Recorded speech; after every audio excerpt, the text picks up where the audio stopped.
Iki ni igice cya nyuma cy'iyi nkuru yitwa Nyuma y'ubukwe. Ni inkuru mu mizo ya mbere yumvikanagamo urukundo, ubucuti no kumvikana hagati ya Minani na Kirezi. Kuki ubikoze koko? Nanjye sinjye nshuti, sinjye utifuza guhora hafi y'unyumva kandi agatuma nishima. Nzajya mpora nkutekereza. Aha munsi y'iki giti hazambera urwibutso rwawe. Ninjya nkukumbura nzajya nza mpicare kuko hazajya hanyibutsa ibihe byiza nagize ndi kumwe nawe. Sinjye wishimiye kuzamara igihe kinini ntakubona, ariko ntacyo mfite nabihinduraho. Ariko ubwo bari bamaze kuba umugore n'umugabo, ibintu byahise bihindura imirishyo, abakundanaga batangira kuryana. Kuko Mina, nkwizere nizeye ko ukiri Minani wa kera, utaratinyukaga no gusoma umukobwa, nawe warabaye umusore uri gutera inda hirya no hino koko. Uri umugore wanjye mu buryo bwemewe n'amategeko. Ababyeyi bawe bazi ko uri umugore wanjye. None se urifuza iki? Urifuza gukomeza urwo wubatse cyangwa urifuza kurusenya?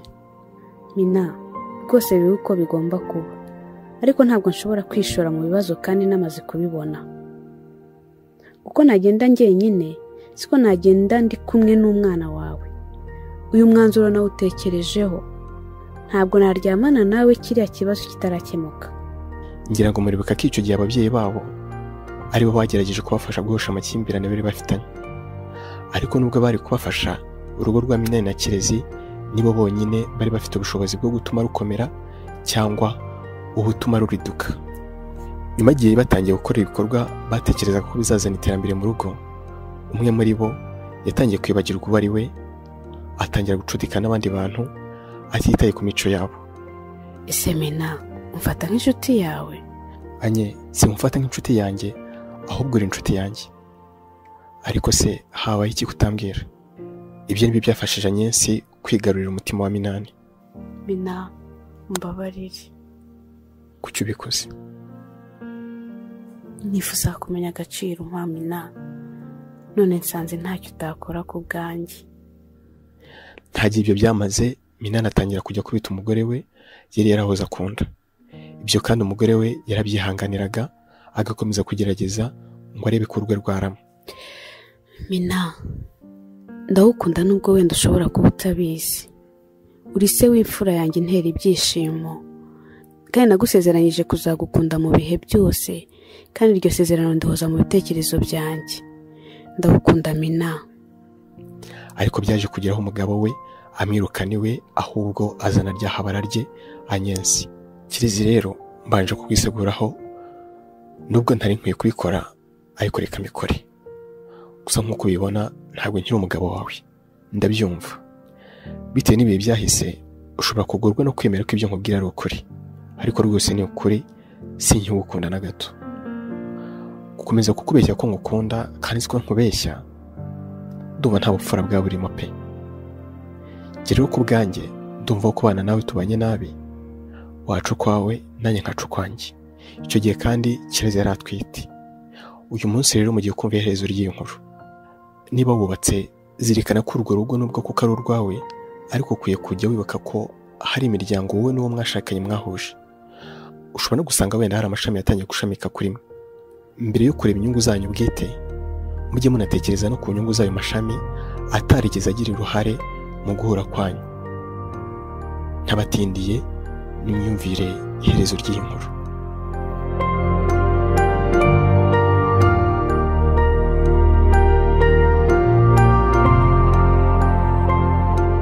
Kirezi nyuma yo kwirukanwa na Minani yageze iwabo mu gicuku, ahagatiye ibikapu ibindi abikurura.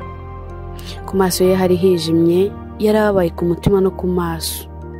Akibakubita amaso yahise aturika ararira. Ababyeyi baramwegereye baramuhumuriza, bamubwira ko nta kosa akoze kuba avuye mu rwe, ngo kuko ntako atagize. Papa we yunzemo ati, humura mwana wa, ntabwo ukwiye gukomeza kumwihomaho kandi akubwira ko atagushaka. Icara aha, ni iwanyu, ntawe uzakwinuba. Gusa iyo bikorwa n'undi utari Minani, wenda byari kubonerwa igisobanuro. Ariko Minani, nyina wa Kirezi nawe yaravuze ati, Minani koko atinyuka guharike, yirengagije amagambo yavugiye imbere y'ababyeyi be natwe. Abagabo baragwira koko. Kirezi wari umaze igihe atitabwaho, ababyeyi be biyemeje kubikora ngo umubyeyi agarure icyizere cy'ubuzima yari yaratakaje bitewe n'umugabo we. Mu mizo ya mbere wasangaga Kirezi yigunze, asa n'utekereza ku bugome umugabo we yamukoreye, ariko aza kugera igihe arabyakira, ahubwo akomeza kwiyitaho no kwita ku kibondo cye yari atwite. Nyuma y'amezi 2 avuye iwe yafashwe n'inda, ababyeyi be bamushakira uburyo bamugeza kwa muganga hakiri kare. Bahageze n'abaganga basanze ko uwo mugore igihe cyo kwibaruka cyari kigeze, nuko batangira kwitegura kumufasha. Mu byasabwaga gukorwa harimo gufatwa amaraso kugira ngo barebe ibintu bitandukanye, birimo kukuba yaba nta bwandu bw'agakoko gatera sida afite no kumenya ubwoko bw'amaraso ye. Icyo gihe Kirezi yari yatangiye kuribwa n'ibise, ariko umubyeyi we nawe yari amuri hafi amuhumuriza kandi amubwira ko agomba gukora neza icyo gikorwa gikomeye umugore wese ubonye uburyo akora. Cyari igikorwa gitanga ubuzima, ariko bakanazirikana ko hari n'igihe ubuzima bw'umubyeyi, ubw'umwana cyangwa ubwa bombi burangiriraho. Kirezi yabwiye nyina ati, mama, ndumva mfite ubwoba bwinshi, ariko nindamuka nguye ku iseta wenda ifurange yikabaho, byibura muzamunderere neza, muzamuhe urukundo nk'urwo mwampaye, mumwigishe kubaha buri muntu, kandi nakura muzamusabire kuzubaha umuntu uzamukunda kandi nawe azige gukunda by'ukuri. Muzamwigishe gukura ari umusore cyangwa umukobwa wiyubaha, kandi azajya ahiga ibyo yumva azahegura. Muzambwire Minani ko napfuye nkitekereza ku rukundo namukunze ndetse n'ibyo yankoreye. Mutu wagukunze yajyanye agahinda wamuteye. Nubwo umubyeyi wa Kirezi yari amarizwa n'ayo magambo umwana we yararimo avuga, yasaga n'irage. Ntatekerezaga ko yaba ariyo ya nyuma umwana wamubwiye, kuko yari yizeye ko umwana we aza kuva ku iseta amahoro. Yaramubwiye ati, mwana wanjye, aho ugiye kujya nanjye narahaciye, kandi nishimira kuba narahavanye umwana mwiza nkawe. Kire, humura nubwo bisaba ubutwari, ariko nizeye ko uza kubishobora mwana wa. Uze kugerageza wakire uburibwe biza kugutera, ariko ubikore rwose. Uzirikane ko uwo mwana agukunda, maze umufashe kuvuka ari muzima, abone uko abona ubwiza bw'umubyeyi we. Bakiri aho, umuganga wari wamufashe amaraso yabasanze aho afite impapuro mu ntoki.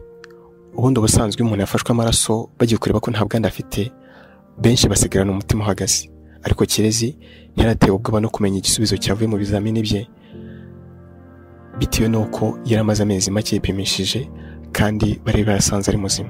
Umuganga rero nyuma yo kumubaza uko yiyumva yaramubajije ati, ese wari usanzwe ubizi? Menye biki muga? Mu bizamini by'amaraso twagufashe dusanze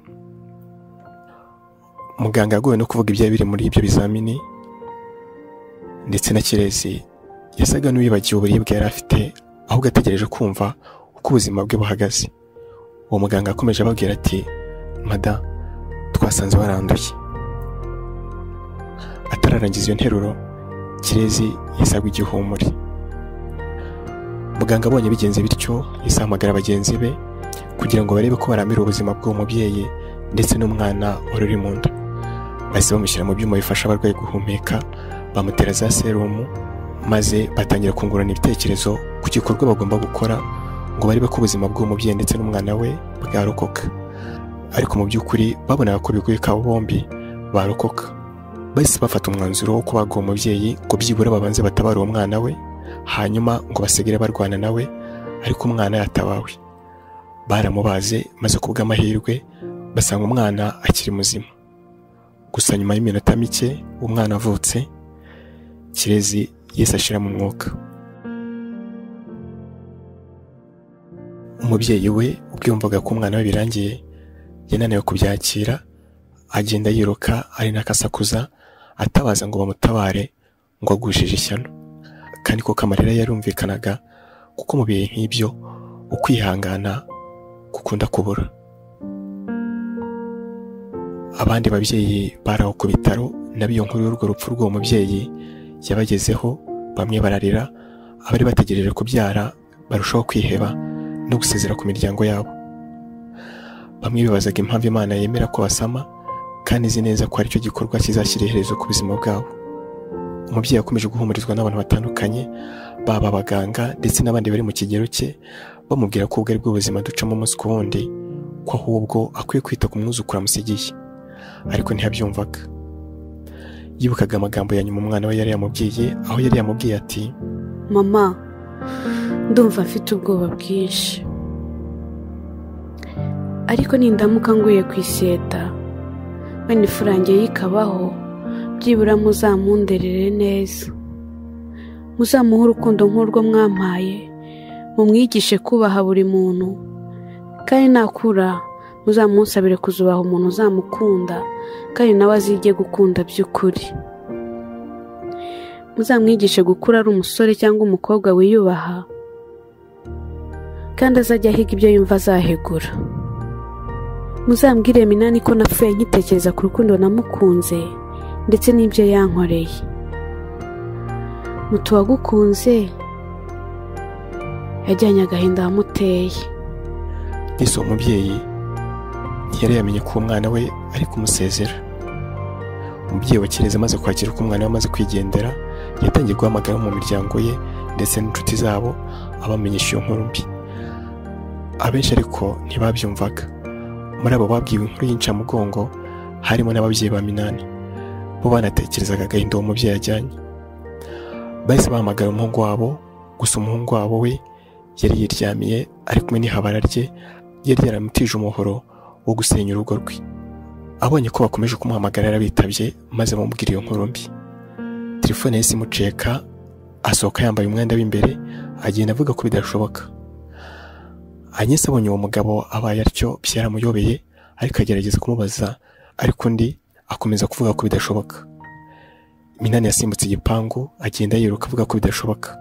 Abaturanyi n'abandi bantu bamubonye yambaye atyo bahise babona ko ashobora kuba agize ikibazo cyo mu mutwe. Bagerageje kumutangira ngo bamusubize mu rugo, ariko arabananira, ahubwo akomeza kuvuga ko ngo bidashoboka.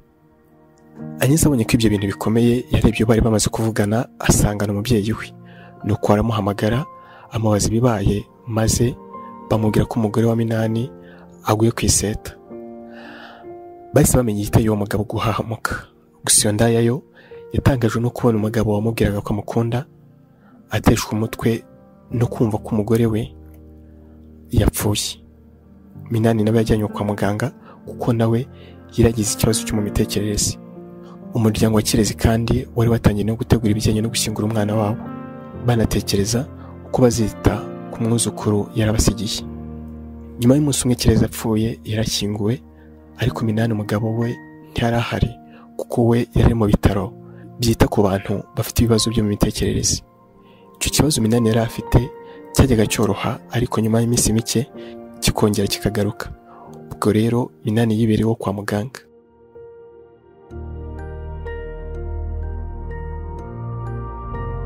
Urebye nibi byaranze ubuzima bwa Minani na Kirezi nyuma y'ubukwe bwabo. Ni naho dusoreje iyi nkuru, kandi turabashimira kuba mwaraduteze amatwi. Tubasabye kwirinda ubuhemu kuko bugira ingaruka ku bantu benshi, rimwe na rimwe n'uwabukoze zikamugeraho. Reka twese twige kuba abantu barangwa n'ubumuntu, twirinda kugira abo duhemukira. Ndashimira by'umwihariko Nijyana Liliane ku nama n'inyunganizi yampaye ubwo nateguraga iyi nkuru. Ndanashimiye Beatrice wa Maria wamfashije kwibagezaho. Jyewe yanditse ndetse nkaba n'umwe mu bayibagejejeho, nitwa Dushimimana Samuel. Naho utaha aho tuzabagezaho inkuru turi kubategurira zindi.